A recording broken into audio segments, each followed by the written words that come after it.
Hi there, this is just a quick video on what it looks like to be using Invoices when it's integrated between Zoho Books and Zoho CRM.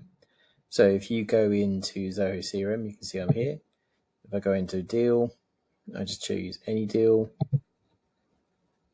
I can see on the left I've got a Zoho Finance element. If I click on that, I can actually create an estimate, but I'm just going to create an invoice on this demo. You can see automatically it comes through with the account name, with the shipping, in the billing address information. You've also got the deal name, got an invoice number. I can give it an order number if I wish.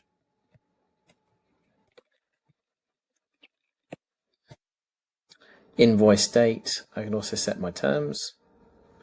And I can also set my due date as well if I wish. So if I was to set 20th, let's just put it on the 24th, you can see that automatically it gives me 30 days.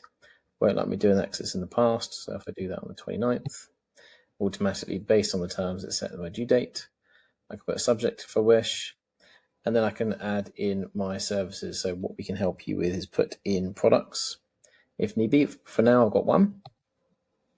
Choose my quantity, automatically pull from my rate, and then I can go through and save that invoice.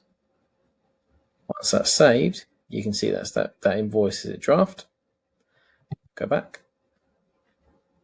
And if I go to Zoho Finance, I can now see that invoice is connected to my overall deal, which I've got there.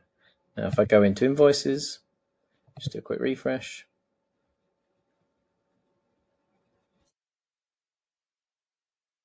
I'll see that I've also got my invoices in here, and that is connected to my customer.